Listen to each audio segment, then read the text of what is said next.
Hey guys, අද අපි බලන්න යන්නේ අපේ ෆෝන් එක හැක් වෙන chance එක අඩු කරගන්නේ කොහොමද කියලා. මේ ටිප්ස් ෆලෝ කරාම ඔයාගේ ෆෝන් එක හැක් වෙන chance එක ගොඩක් දුරට අඩු කරගන්න පුළුවන් වෙනවා.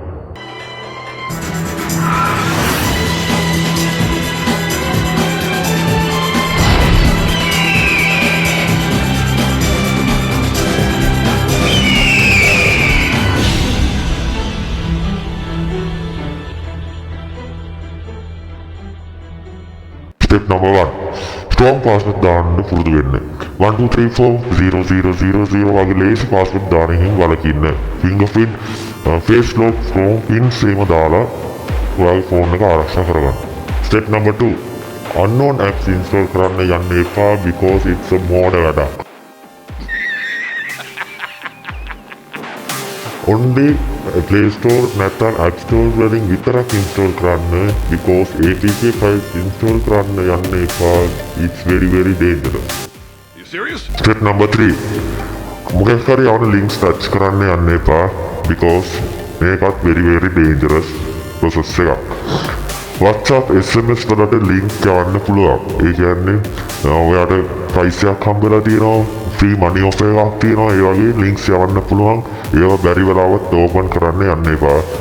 Step number 4. Phone updates. දිගටම phone update කරගෙන යන්න because මේ update එකෙන් ඔයාලගේ security fix වෙන්න පුළුවන්. තව එකක් ඔයාලගේ phone එකේ latest version එකම තියාගන්න උත්සාහ කරන්න. ඒකෙන් ඔයාලගේ phone එකේ security එක වැඩි වෙන්න ඉඩ ගොඩක් වැඩි. Step number 5. App permissions check කරන්න. Camera, mic, location, unnecessary apps වලට දෙන්න එපා. කොහොමද මේක stop කරගන්න කියලා අපි බලමු.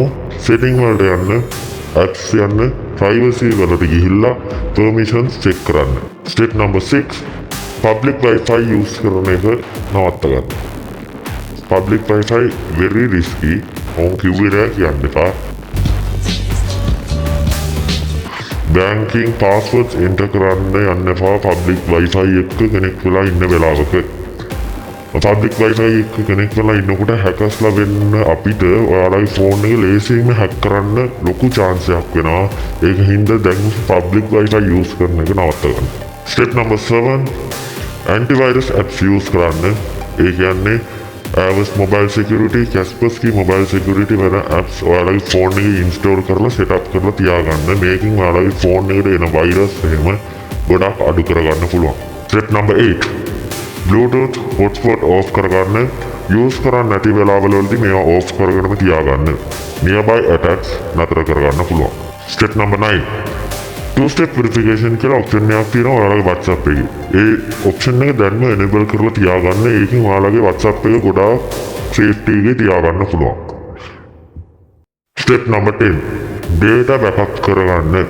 important file තියාගෙන ඉන්න ඔයාට hack වුණා data එක safe විදිහට තියාගන්න පුළුවන්. example එකක් මම කියන්නම්කෝ.